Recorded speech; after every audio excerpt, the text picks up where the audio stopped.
오늘 본문은 우리가 살아가고 있는 이 땅의 우리의 생애 가운데 눈에 보이지 않는 하나님의 숨겨진 사역이 있다는 것을 우리에게 보여주고 있어요. 눈에 보이는 대로 살아가는 이 세상 사람들에게는 그 하나님의 손이 보일 리가 없기 때문에 그들은 할 수만 있는 대로 자기 힘으로, 자기 손으로 자기의 집과 자기의 영역들, 성을 지켜가려고 모든 애를 쓰며 살아가고 있어요. 얼마 전에 한 기사를 봤는데 강남의 초고가 아파트 입주민들이 결혼정보회사를 차렸다는, 여러분 그 기사 보셨는지 모르겠어요.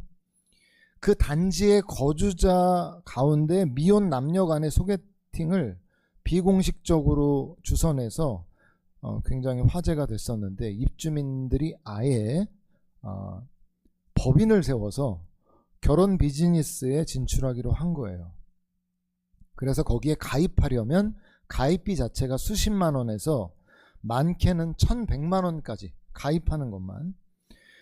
이들의 의도가 뭐냐면 사실상 고소득자, 고학력자 중심으로만 회원을 받아서 비슷한 사회적 지위, 경제력을 가진 사람들끼리만 결혼을 주선하겠다는 거예요.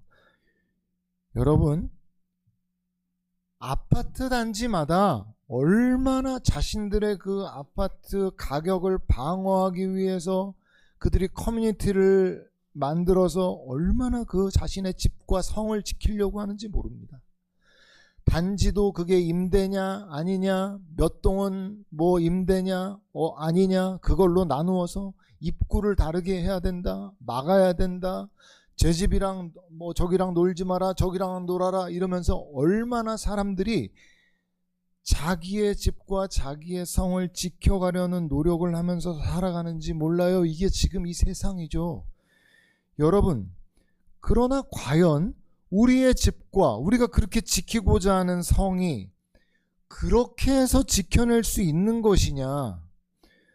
오늘 본문은 그런 이들을 향해서 마치 들으라는 듯이 오늘 말씀을 주고 있어요.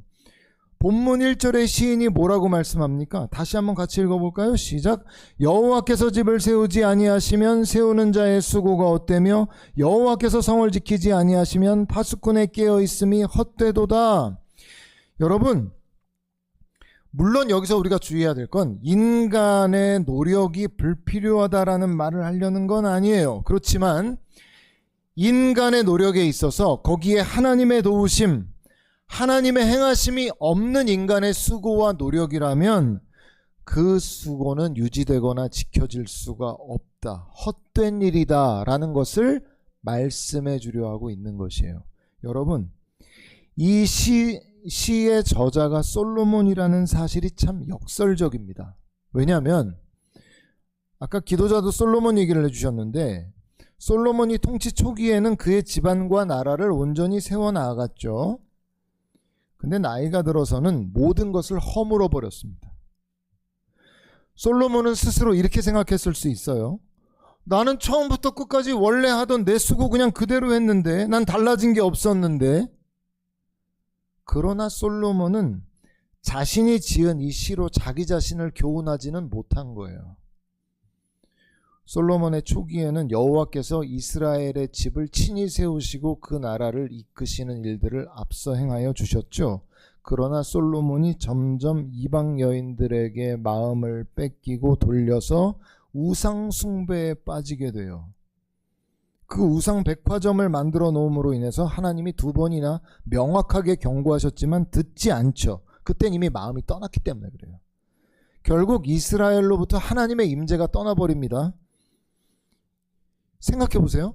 하나님의 임재가 떠났는데 솔로몬이 나라를 위해서 막 애를 쓰고 지키기 위해서 힘쓰고 있는 솔로몬의 모습을 생각해 보세요. 그게 마치 우리와 같을 수 있다는 거예요. 마음에는 우상이 가득해. 내가 세상에서 내가 좋아하는 우상들, 많은 아이돌들을 세워. 돈, 학력, 권세, 연예인, 누가 됐든 우리의 신 하나님처럼 그들을 높여놔. 그리고 그거를 섬겨. 근데 우리는 이 땅에서 막 수고하는 거야. 뭐 하려고? 집을 세우려고, 성을 세우려고 우리가 그렇게 애를 쓰고 노력하는 거예요. 그렇게 하면 지켜질 수 있다고 믿는 거예요. 누구처럼? 솔로몬처럼. 처음엔 안 그랬어요. 솔로몬이 하나님을 경외하는 사람이었죠. 나중에는 여러분 그의 마음은 완전히 바뀌어버렸어요. 심지어 뭐 목회자라 해도 살아계시는 하나님을 실제로 의지하고 그분과 동행하는 가운데 그 일들을 행하지 않으면 그가 쌓는 성은 다 모래성이에요. 다 무너져 내릴 수밖에 없어요. 여러분 그 얘기가 어디 나옵니까? 창세기 11장에 나오잖아요. 거기 바벨탑 얘기가 나오죠. 바벨탑의 건축이 순조롭게 이루어질 수 없었던 이유가 뭐예요? 그들은 하나님의 이름과 그분의 영광을 위해서 나아갔던 게 아니에요. 그들은 바벨탑을 왜 쌓아요? 자신들의 이름을 천하에 내기 위해서, 자신들의 영광을 높이기 위해서. 하나님의 사명은 뭐였어요? 생육하고 번성하여 땅에 충만하라. 하나님이 그들을 하나님의 형상 닮게 한 이유가 뭐예요? 하나님을 닮아서 자비롭고 은혜롭고 공의로운 통치를 이 세상 가운데 이루어내는 것. 그래서 하나님께 영광이 되는 도구로 살아가는 것이 하나님이 인간을 지은 하나님의 목적이고 그게 사명이었는데, 그들은 바벨탑을 지으면서 우리 흩어짐을 면하자. 하나님은 온 땅에 흩어져 하나님의 영광을 드러내려고 했는데 우리 흩어지지 말자. 흩어짐 면하자. 그리고 여기에 높은 성을 쌓자. 그리고 우리의 이름을 내자 한 거예요. 그 일이 잘 될 리가 있겠냐고. 잘 될 리가 있겠냐고요. 여러분, 저는 교회에서 그런 분들 참 많이 봐요. 처음에는 여러 가지 문제들 가지고 하나님 앞에 나와요. 걱정 가운데, 근심 가운데 하나님을 찾고 나와요. 그래서 엎드려요. 문제가 해결돼요. 그래서 이제 하나님만을 믿겠다라는 마음으로 시작하지만 점점 처음에 가졌던 마음이 무너지는 거예요. 가장 중요한 게 하나님이 내 인생에 들어오셔서 나의 문제가 해결되었던 그 감격을 잃어버리는 거예요. 그리고 예전처럼 똑같이 수고하고 똑같이 애쓰는 것 같죠? 근데 하나님만 멀어져요. 근데 그게 눈에 안 보이잖아요. 제일 중요한 현재 자신의 번성이, 현재 자신의 삶과 집과 사업과 모든 일이 이루어지는 것이 하나님의 함께함으로써 진행되고 있는 것인데, 가장 중요한 걸 망각하는 거예요. 그 가운데 하나님이 함께 계셔서 이 일이 이루어졌다라는 걸 잊고 점점 마음이 멀어지는 거예요. 여러분, 하나님도 솔로몬을 경고하셨듯이 그렇게 경고를 주세요. 안 된다, 아니다, 그것이 돌아오거라 라고 경고를 하시지만, 여러분, 그가 끝까지 돌이키지 않을 때 하나님은 결국은 그를 막으실 수밖에 없는 거예요. 그제서야 알죠. 야, 하나님이 없으면 모든 게 헛된데, 내가 쌓는 성이 그냥 한 번에 무너질 수 있는데 이럴 수가, 내가 그걸 잊었다니, 이렇게 되는 거라고요. 여러분, 하나님의 도우심의 손길, 보호가 떠나잖아요. 그럼 어떤 일이 일어나죠? 제가 지난주에 스가랴서 말씀 나누면서 말씀드렸죠. 하나님의 통치와 보호가 떠나가잖아요. 그럼 사탄이 달려들어와요. 손해를 끼치고 어려움을 만들어내죠. 그가 그 상황 가운데 아무리 수고하고 열심히 애써봐야 뭐 하겠어요. 하나님의 보호와 돌보심과 축복이 떠나갔는데, 그가 집을 세우려는 그의 노력은 헛된 거예요. 그래서 2절을 보면 그 사람 어떻게 살고 있어요? 2절 한번 같이 읽어볼까요? 시작. 너희가 일찍이 일어나고 늦게 누우며 수고의 떡을 먹음이 헛되도다. 그러므로 여호와께서 그의 사랑하는 자에게는 잠을 주시는도다. 여러분, 2절 잘 보세요. 그 사람은 일찍 일어나고 늦게 누우면서 수고의 떡을 먹고 있대요. 새벽같이 일어나서 늦게 눕는다는 말은 이 사람이 과도하게 일하고 있음을 보여주고 있는 거예요. 그러면 그가 먹고 있는 떡은 보람된 떡, 성취감에 겨운 떡이 돼야 되는데, 그가 먹고 있는 떡이 어떤 떡이래요? 본문에는 수고의 떡이라고 되어 있는데 원어상은 슬픔의 떡이에요. 왜냐하면 그가 그렇게 애쓰지만 여호와께서 함께 하시지 않음으로 인해서 그의 수고는 헛되기 때문에 그래요. 그래서 2절 끝에 보면 그러므로 라고 하면서 뭐라고 말씀하세요? 여호와께서 그 사랑하시는 자에게는 뭘 주신대요? 잠을 주시는도다 라고 말씀하고 있어요. 여러분, 이 말씀은 하루 종일 잠이 쏟아지는 사람은 하나님의 사랑을 받은 사람이란 뜻이 아니에요. 난 잠이 많은데 하나님이 날 사랑하시나 봐요. 아니에요. 그 말이 아니에요. 그럼 이게 무슨 말이에요? 앞에 구절하고 연관지어서 해석을 해야죠. 우리가 성경 그 구절만 딱 따서 여호와께서 사랑하시는 자에겐 잠을 쿨쿨 자게 하신다니까 날 너무너무 사랑하시는 건, 이렇게 이해하면 안 돼요. 여러분, 우리말 성경에는 이거 발견하기가 어려운데 이게 시잖아요. 그래서 원어를 잘 보면 헛되다라는 히브리어 단어하고 잠이라는 히브리어 단어 음이 유사해요. 그래서 시인이 요거를 아주 입체적으로 보여주고 있는 거예요. 시인은 인치듯이 여호와께서 함께 하시지 않는 자의 삶은 아무리 수고해도 헛되지만 여호와께서 함께 하시는 사람의 삶은 두 발 뻗고 편히 잔다 라는 잠을 음성적 평행으로 이렇게 대조해서 보여주고 있는 거예요. 우리말 있잖아요. 두 발 뻗고 편히 잔다. 왜요? 내 삶의 주도권을 하나님 앞에 온전히 맡겨드리고 하나님이 그의 삶을, 그의 성을, 그의 집을 지어주고 있는 사람이기 때문에 그의 마음은 평안함을 누리면서 살아갈 수 있다는 게 이 말씀의 의미예요. 근데 내가 하나님 저리 가세요, 하나님 내 삶에 관여하지 마세요 라고 하면서 자기가 자신의 뜻대로 자기의 삶을 유지해 간다면 그는 어떻겠어요? 일찍 일어나고 늦게 누우나 평안함이 없죠. 그의 특징이 뭐죠? 걱정과 근심과 염려입니다. 걱정은 뭐죠?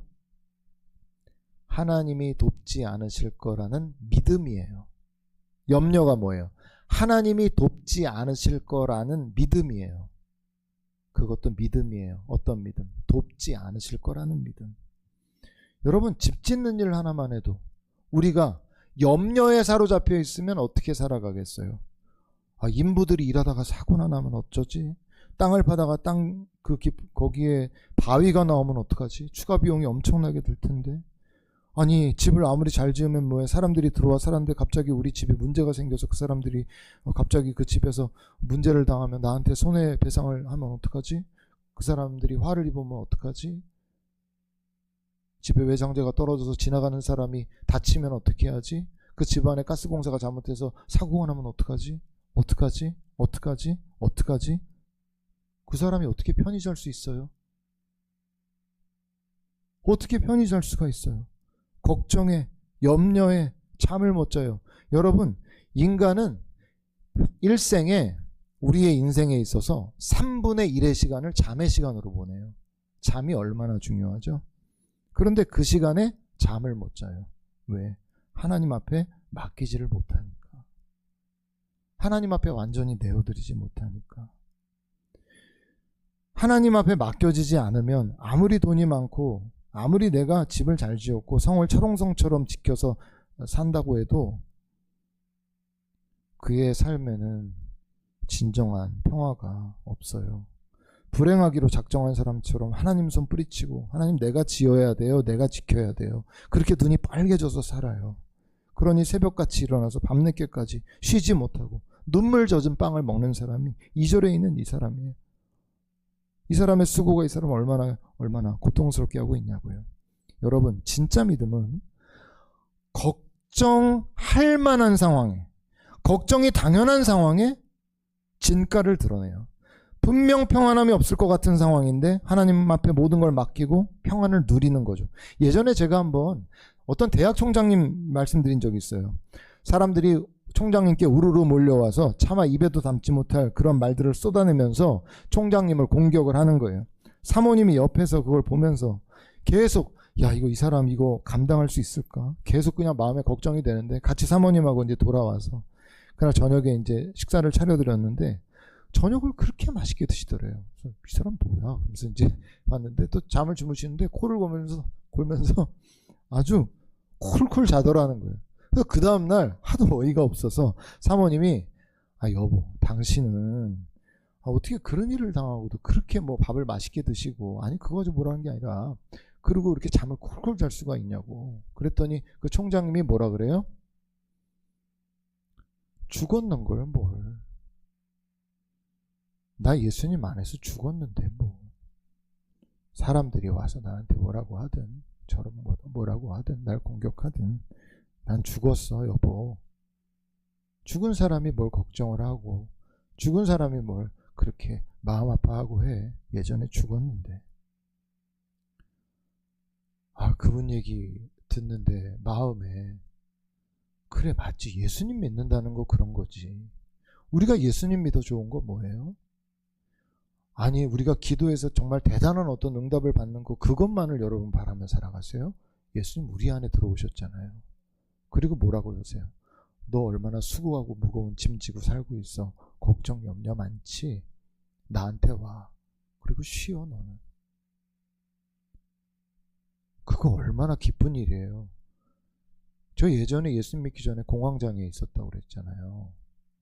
내가 세상 근심 걱정 염려 다 끌어안고 살아가는 거예요. 그 마음에 쉼이 없잖아요. 늘 불안하고 두렵고 오지도 않을 그런 일들을 늘 공포스럽게 내가 두려워하면서 살았거든요. 그게 나의 삶이었어요.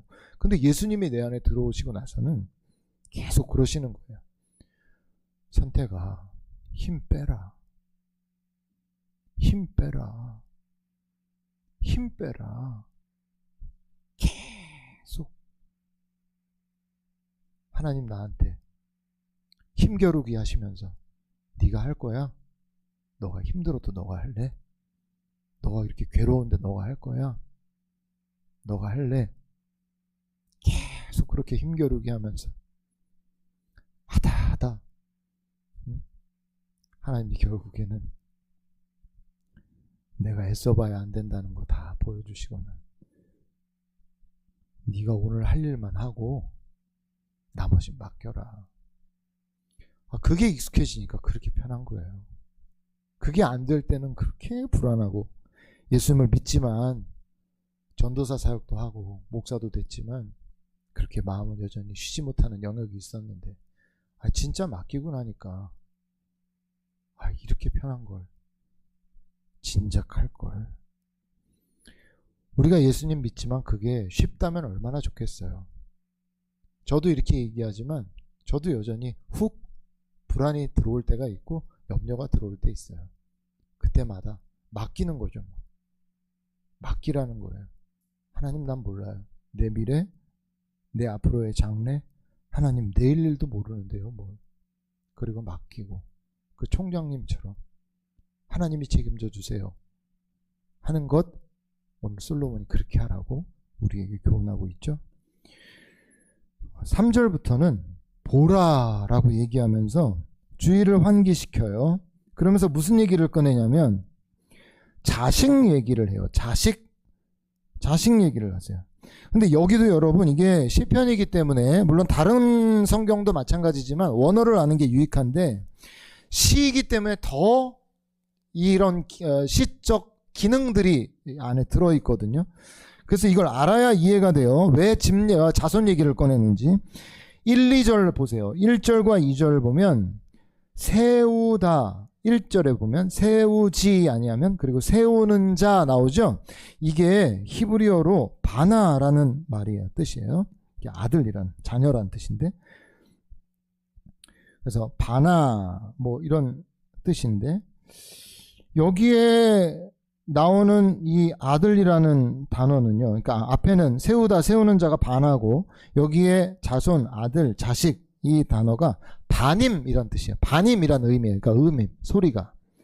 그러니까 이 시를 1절부터 쭉 읽어 내려가던 사람이 여기 지금 3절에서 바님을 읽고 바님? 아까 비슷한 단어 봤는데 그게 위에서 바나였죠. 근데 위에 보니까 그거 뭐였어요?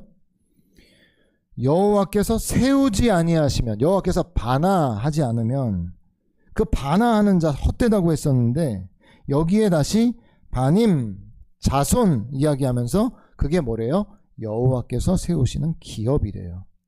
이게 무슨 연결점을 가지고 무슨 얘기를 하려고 지금 여기 자손 얘기를 하는 걸까요? 그러면 여러분 잘 보세요. 사람들이 흔히 자기 기업을 세우기 위해서 필요한 건 재물과 권세다 이렇게 생각하거든요. 근데 하나님이 지금 여기서 뭐라고 말씀하기를 원하시는 거냐면 사람들은 그렇게 생각하지만 기업을 집을 세우고 유지하기 위해 가장 중요한 건 자손이라는 거예요. 자손. 그래서 뭐라고 말씀하시는 거예요? 우리의 집과 성은 후손들을 통해 지어지고 지켜지는데 그 중대하고 필수적인 여호와께서 태를 여시는 그 일을 행하실 때 그 일을 누가 행하시죠? 그건 여호와께서만 행하시는 일이라는 거예요. 그래서 3절에 뭐라 그래요? 자식들은 여호와의 기업이요 태의 열매는 그의 상급이다. 이렇게 말씀하고 있는 거예요. 그러니까 우리가 한번 생각해 보겠어요?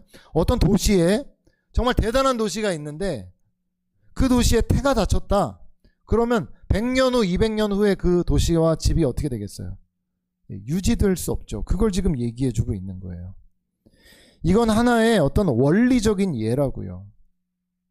그래서 우리가 세상 속에서 세우고자 하는 모든 일, 그게 우리 가정이 되었든 직장이 되었든 사업이 되었든지 간에 가장 중요한 거 뭐라는 거예요? 이렇게 말씀해 주시면서 하나님께서 그 집을 세우셔야만 그 집과 성과 모든 것이 온전히 세워지고 지켜질 수가 있다라는 거예요. 여러분, 그래서 우리가 예수님을 믿고 정말 중요한 게 뭐냐면 이제는 내 모든 일들에 앞서서 하나님이 그 일을 기뻐하시는지, 하나님 정말 이성을 세우시기를 기뻐하세요? 하나님 이성을 지키시는 일을 하나님 기뻐하세요? 물어야 돼요. 물론 물을 때마다 답변이 계속 오는 것도 아니에요. 묻는다고 뭐 대단한 어떤 일들이 일어나는 것 같아 보이지 않아요. 여러분, 저도 하나님께 그렇게 자세히 묻는다고 해도 매번 답이 오는 거 아니에요. 그러나 여러분 늘 물어봐야 돼요. 어떤 때는 결론을 딱 내릴 딱 그 직전에 아니다라고 하실 때도 있고, 어떤 때는 내가 끝까지 안 하려고 했는데 결국에는 왜 안 하니 하실 때도 있고, 제일 중요한 게 뭐라고요? 하나님이 행하시는 일을 우리가 알아야 돼요. 그래서 여러분, 예수 믿으면 우리 안에 성령님이 오시잖아요.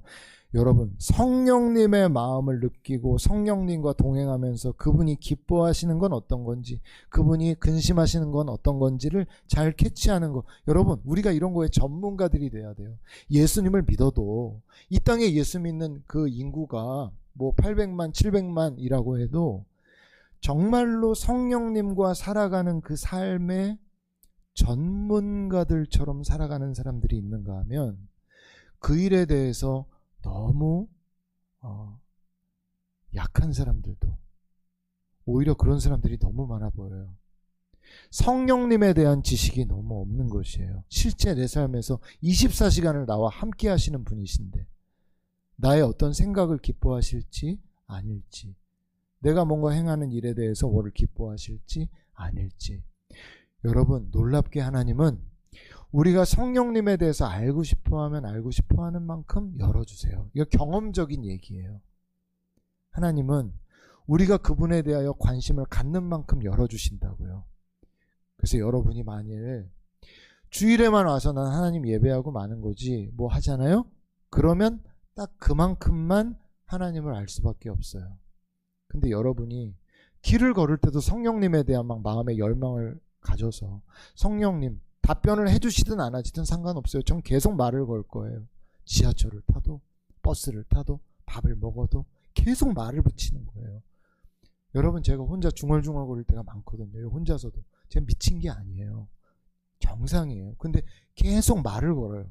성령님, 이건 어때요? 성령님, 이건 어떻게 생각하세요? 성령님, 이건 좋으세요? 성령님, 제가 이걸 계획하는데 어떠세요? 성령님, 이건 어때요? 이거 사도 될까요? 말까요? 성령님, 이건 어때요? 제가 예전에 한번 말씀드렸잖아요. 예수님 믿고 다 좋은데 어떤 때는 1,000원짜리 하나 사는 것도 물어보니까 좀 답답할 때도 있어요.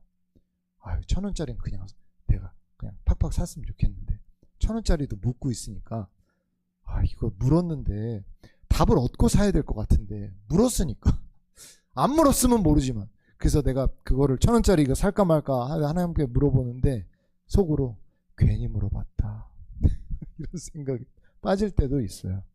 여러분, 그래도 제가 왜 그렇게 하겠어요? 제가 살아있는 거 하나님을 위해 살아있거든요. 이왕이면 내 인생이 하나님께 영광이 됐으면 좋겠는 거예요. 한 걸음도 조금도 주님이 기뻐하시지 않는 곳으로 가고 싶지가 않은 거예요. 그게 내 생각이 됐든 내 걸음이 됐든 하나님이 나 때문에 뭉클하셨으면 좋겠다. 하나님이 나 때문에 설레셨으면 좋겠다. 우리 사랑하는 관계잖아요, 하나님하고. 꼭 우리가 이런 말씀을 통해 성공하려고 우리가 그걸 목적으로 삼는 거 아니더라도 하나님 사랑하는 거, 하나님 마음 아는 거는 제가 늘 말씀드리듯이 2등하면 너무 억울하잖아요.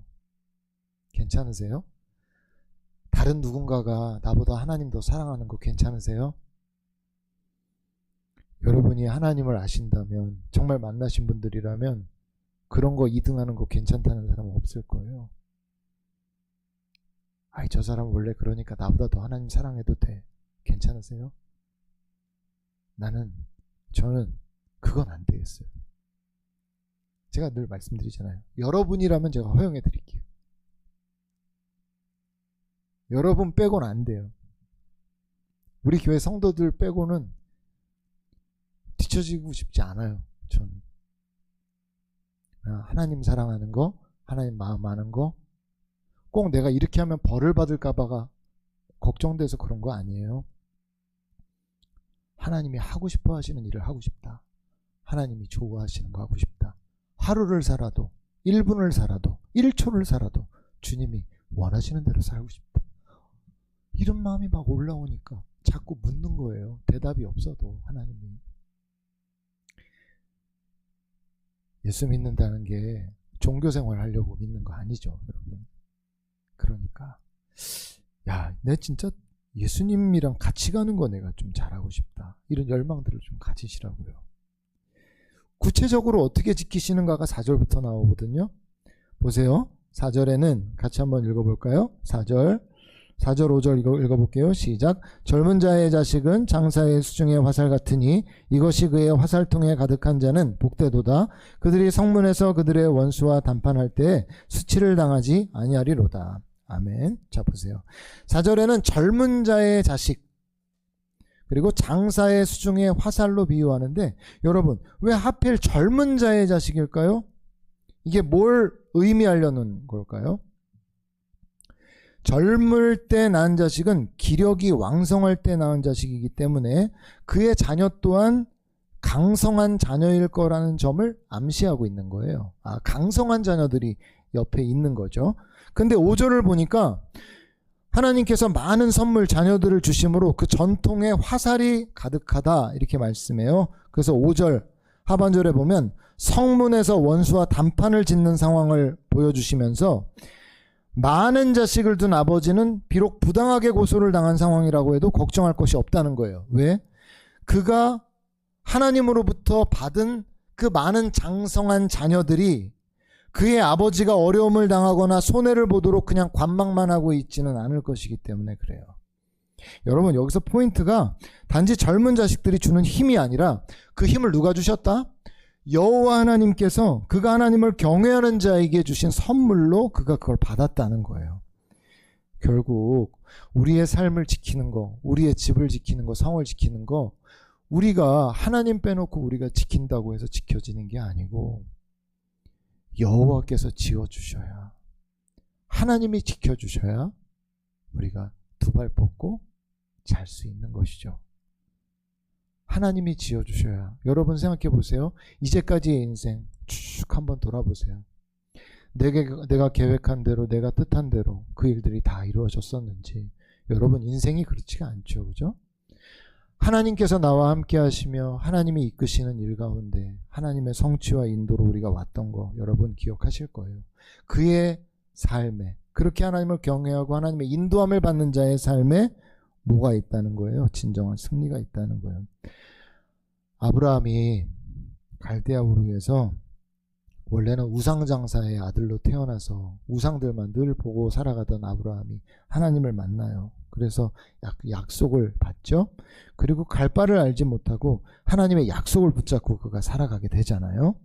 여러분, 이제 아브라함은 아브라함 개인이 아니에요. 왜냐하면 그가 뭘 품고 있기 때문에 그러냐면 하나님의 약속을 품은 사람이기 때문에 그냥 예전의 아브라함이 아니에요.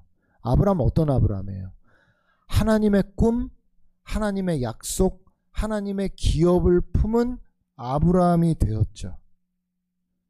그렇기 때문에 아브라함을 지키시는 거예요. 그래서 뒤에 보면 애굽의 바로 왕도 그랄 왕인 아비멜렉도 함부로 건드리지 못하죠. 그 안에 사라가 너무 예뻐서, 세상에 그 할머니 사라가 얼마나 예뻤길래. 저는 요새 창세기 묵상하고 있는데 요새 그런 기도가 나와요. 하나님, 제가 하나님께 가기 전에 사라가 어떻게 생겼었는지 한 번만 보여주시면 안 돼요? 제가 사실 진짜로 요새 창세기 읽으면서 하나님 한 번만 보여주세요. 제가 사라가 할머니가 얼마나 예뻤길래 애굽 왕이랑 세상에 아비멜렉한테 속여서 누이라고 했냐고요. 제가 진짜 보고 싶은데 보여주세요. 안 보여주세요. 안 보여주시는데 그들이 손 하나 대지 못하죠. 하나님 뭐라고 했어요? 아내로 삼으려고 하고 데리고 오니까 너 그러면서 딱 지적하시죠. 너 아브라함의 아내인데 이러면서 갑자기 하나님이 나타나세요. 이유가 뭐예요? 아브라함 단지 예뻐서? 아브라함이 하나님의 기업을 품고 있기 때문에 그래요. 하나님의 약속을 품고 있기 때문에. 여러분, 오늘 우리가 이 땅을 살아가는 가운데 그래서 중요한 게 뭐냐면 나 그냥 사람이 어떤 사람이냐가 중요한 게 아니라 여러분이 어떤 꿈을 꾸고 있고 어떤 비전을 갖고 있는지가 중요해요. 여러분이 하나님으로부터 받은 약속, 하나님으로부터의 비전, 하나님의 기업을 여러분의 마음 가운데 품잖아요. 그리고 하나님이 원하시는 하나님의 집, 하나님의 성, 하나님의 기업을 여러분이 확장하기를 원하는 사람으로 살아가잖아요. 그러면 그 꿈과 비전 때문에 하나님께서 늘 함께 하시며 부어주시고 지키시고 인도하시는 복이 여러분의 인생 가운데 함께 한다는 거예요. 여러분, 단순히 사명 안에 살아가면 부자가 된다거나 장수를 한다는 얘기를 하려는 게 아니라 하나님께서 그의 집을 세워가시는 인생, 하나님께서 그의 기업을 일으키시는 인생이 우리의 인생이 될 수 있다는 거예요. 여러분 개인이 또 우리 교회가 우리의 기도가 뭐가 돼야 될까요? 하나님 꿈 뭐예요? 하나님이 원하시는 거 뭐예요? 그거 우리 가슴 속에 좀 주세요. 우리가 이루어드릴게요. 우리 교회가 이런 꿈 같잖아요. 그러면 우리 교회를 누가 지어가시는 거예요? 하나님이 지어가시는 거예요. 여러분 가정에 우리 가정을 통해서 하나님이 이루시고자 하는 하나님의 꿈이 뭐예요? 비전이 뭐예요? 그거 우리 가정해 주세요. 그러면 여러분의 집을 하나님이 지어가시는 거예요. 여러분이 뭘 바라보고 뭘 꿈꾸고 뭘 원하느냐에 따라서 정말 이 집이 여호와께서 지으시는 집이냐 아니면 내가 애써 하나님 없이 지으려고 하는 집이냐가 나눠지는 것이란 말이에요. 여러분의 집 누가 짓고 있어요? 여러분의 성 누가 지키고 있어요? 여호와께서 함께 하시도록 주인된 자리에 여러분은 나와 있습니까? 하나님의 가슴이 뛰는, 하나님이 정말 원하시는 우리에게 맡겨주신 그 사명, 하나님 우리가 이루어드리겠습니다. 여러분 이러한 마음 가지고 살아갈 때 우리 인생 결코 헛되지 않을 것이에요. 우리가 어디로 가든 하나님 함께 하시면서 내가 너를 복의 근원 삼겠다라고 했던 아브라함의 축복이 우리 모두의 축복이 되는 우리가 그러한 인생을 살게 될 수 있을 것 제가 믿습니다. 그러한 우리 모두가 될 수 있길, 우리 교회가 될 수 있기를 주님의 이름으로 축원드립니다. 우리 함께 기도할 텐데 우리 좀 주보에